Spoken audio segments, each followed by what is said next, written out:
श्रोता प्रेमियों, मैं राम सागर शास्त्री आप लोगों के समक्ष रखने जा रहा हूं एक प्रसंग, गोपिका चीरहरण। देखिए, बूढ़ी बाढ़ी गोपियां यह चाहती थीं कि भगवान हमारे घर आए। युवतियां सोचा करती थीं कि भगवान हमारे हो जाएं, परंतु कन्याएं पति के रूप में उन्हें प्राप्त करना चाहती थीं। कि बूढ़ियां राह देखा करती, श्री कृष्ण हमारे घर आई। युवतियां यही सोचा करती, श्री कृष्ण हमारे हो जाएं। कन्याएं मना रही थी ये, पति रूप में उनको पाए हम। जो सारे ब्रज के प्यारे हैं, अपना ही उन्हें बनाए हम। अगहन के महीने में ब्रज की कुमारियां कात्यायनी देवी की पूजा और व्रत करने लगी। वे केवल हवि अन्न ही खाती थीं। कुछ रात रहते ही यमुना में नग्न स्नान करती थीं और बालू की मूर्ति बनाकर उसकी पूजा करके वरदान मांगती थीं कि कात्यायनी महामाये महायोगिन्यधीश्वरी, नंद गोप सुतम देवी पति में कुरुते नमः। हे कात्यायनी, हे महामाये, हे महायोगिनी, हे सबकी स्वामिनी, आप नंद नंदन श्री कृष्ण को हमारा पति बना दीजिए। भगवान ने विचार किया कि इन कन्याओं को ज्ञान नहीं है, जल में नग्न स्नान करना ठीक नहीं होता, अतः इन्हें ज्ञान प्रदान करना चाहिए। एक दिन की बात है, जब वे यमुना में नग्न स्नान कर रही थीं, भगवान ने उनके वस्त्र उठा लिए और कदम्ब के वृक्ष पर चढ़ गए। कि नहा रही थी यमुन में जब निवस्त्र ब्रजवाल, चढ़े कदम से घाट पर चीर चुरा ब्रजलाल। अब तो ज्यों गोपियों का ध्यान भंग हुआ। उन्होंने देखा कि तट पर वस्त्र नहीं है। अब बाहर निकलें तो कैसे निकलें? जल में खड़ी रहें तो पानी बहुत ठंडा है। कि उस समय दशा बालाओं की क्या कह सकने के काबिल है। जल में रहना भी मुश्किल है, बाहर आना भी मुश्किल है। आपस में विचार करने लगी, कृष्ण के अलावा चीर कोई नहीं चुरा सकता है। तब तक सभी ने देखा कदम्ब की डाल पर बैठे हुए कृष्ण मुरली बजा रहे हैं। अब तो गोपियां हाथ जोड़कर कृष्ण से प्रार्थना करने लगी कि दीन दयाल हरण दुख प्यारे, और दीजय मोहन चीर हमारे। हे दीनों के नाथ कृष्ण, कृपा करके हमारे वस्त्र दे दीजिए। भगवान ने कहा, गोपियों कि चीर देव तुम्हारे हम जबही, और जलते बाहर आई हो तबही। यत्रा गत्या बलाह कामम समसंवासा प्रगृहीताम। अगर तुम्हारी इच्छा हो तो जल से बाहर निकलकर यहाँ आकर अपने अपने वस्त्र ले जाइए। गोपियां पुरैन के पत्तों से अपने शरीर को ढककर बाहर निकली और उन्होंने कहा, लाओ कृष्ण हमारे वस्त्र दे दीजिए। भगवान ने कहा, गोपियों तुमने जो व्रत लिया था उसे तो तुमने अच्छी तरह निभाया है, परंतु इस अवस्था में वस्त्रहीन होकर तुमने जल में स्नान किया है। इससे जल के अधिष्ठाता वरुण देव तथा यमुना का अपमान हुआ है। नारद स्मृति में लिखा है कि नारद स्मृति माही बिचारा, जल मा चौकी वरुण भुआरा। गोपियों, जल में वरुण देव का पहरा होता है। और जहां पई कटि प्रमाण जल होई, और तहां पे नारी घुसई नहीं कोई। जहां कमर तक पानी हो वहां पर स्त्री को कभी नहीं घुसना चाहिए। तुम तो इसमें नग्न स्नान कर रही हो, अतः इस दोष को शांति के लिए तुम अपने हाथ जोड़कर सिर से लगाओ और उन्हें झुककर प्रणाम करो। इसके बाद अपने अपने वस्त्र ले जाओ। गोपियों ने हाथ जोड़कर वरुण देव से क्षमा मांगी। भगवान ने उनके वस्त्र दे दिए वस्त्र पहनकर गोपियों ने कृष्ण से कहा कि करुणा निधि जिस भांति से पूजी है ये आस, उसी भांति से एक दिन कीजिए रास विलास। हे प्रभु, जिस तरह तुमने वस्त्र देकर हमारी कामना को पूर्ण किया है, उसी भांति हमारे साथ रास विलास कीजिए। भगवान ने कहा, गोपियों, जब अगली शरद पूर्णिमा आएगी तब मैं यमुना के किनारे तुम्हारे साथ रास करूंगा। गोपियां अपने अपने घर चली गईं और शरद पूर्णिमा का इंतजार करने लगी। देखिए, भगवान ने गोपियों के वस्त्र क्यों चुराए? भगवान तो सारे संसार के स्वामी हैं।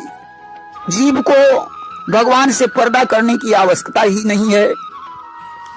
चीर चुराने के 3 कारण हैं। नंबर 1 तो गोपियां यमुना में नग्न स्नान करती थीं। भगवान ने विचार किया कि बिना दंड के अपराध करने वाला कभी नहीं मानता, और बिना कुछ नाटक बनाए बात समझ में नहीं आती। अगर हम इनके वस्त्र अति शीघ्र दे देंगे तो ये फिर से यही गलती करेंगी। आज तो इन्हें दंड देने के लिए नाटक करना होगा। नंबर 2, गोपियां जीव हैं और कृष्ण ब्रह्म हैं। जीव और ब्रह्म के बीच में माया का पर्दा पड़ा हुआ है, इसलिए चीर हरण करके भगवान ने संकेत किया कि माया रूपी पर्दे को हटाकर ही तुम मुझे प्राप्त कर सकती हो। नंबर 3, गोपियां जीव हैं, कृष्ण ब्रह्म हैं। शरीर एक वस्त्र के समान है। जिस तरीके से मनुष्य अपने पुराने वस्त्रों को छोड़कर नया वस्त्र धारण करता है, वैसे ही आत्मा अपने पुराने शरीर को छोड़कर नया शरीर धारण कर लेता है। आत्मा को किसी आवरण की आवश्यकता नहीं होती। भगवान गोपियों को चीर हरण करके ये संकेत कर रहे हैं कि हमारा मिलन जीव से नहीं बल्कि आत्मा से होता है। देखिए, इस तरीके से भगवान ने गोपियों को ज्ञान दिया। गोपियां तो अपने अपने घर चली गईं और शरद पूर्णिमा का इंतजार करने लगीं। एक बार की बात है, भगवान बंसी बट की छाह में बैठे हुए थे। वहां कुछ ग्वालों को भूख लगी। सबसे अधिक भूख मनसुखा को लग रही थी। ग्वालों ने कृष्ण के पास पहुंचकर कहा, कृष्ण, मुझे बहुत जोर से भूख लगी है, कोई उपाय करो। भगवान बोले, ग्वालों, यहाँ कुछ खाने को भी नहीं रहा। अगर गायें लेकर वृंदावन लौटते हैं तो फिर गायें भूखी रह जाएंगी। इसलिए अब एक ही उपाय है, यहाँ से थोड़ी दूरी पर वेदवादी ब्राह्मण आंगिरस नामक यज्ञ कर रहे हैं, उनके पास जाकर यज्ञ का प्रसाद मांग लाओ। मनसुखा बोला, अभी तक तो माखन की चोरी करवाते रहे और अब भीख मंगवा रहे हो कि घर के दध से पूरा न हुआ तो चोरी की ठहराई है।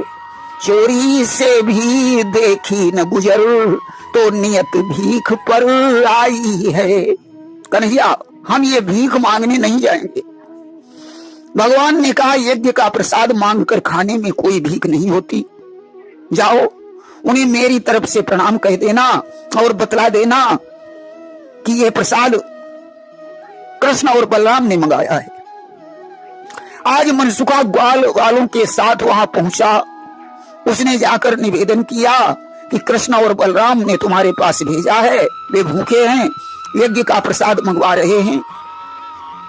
देखिए, जिस यज्ञ दीक्षा में पशु बलि होती है अथवा सौत्रामणि यज्ञ में दीक्षित पुरुष का अन्न नहीं खाना चाहिए।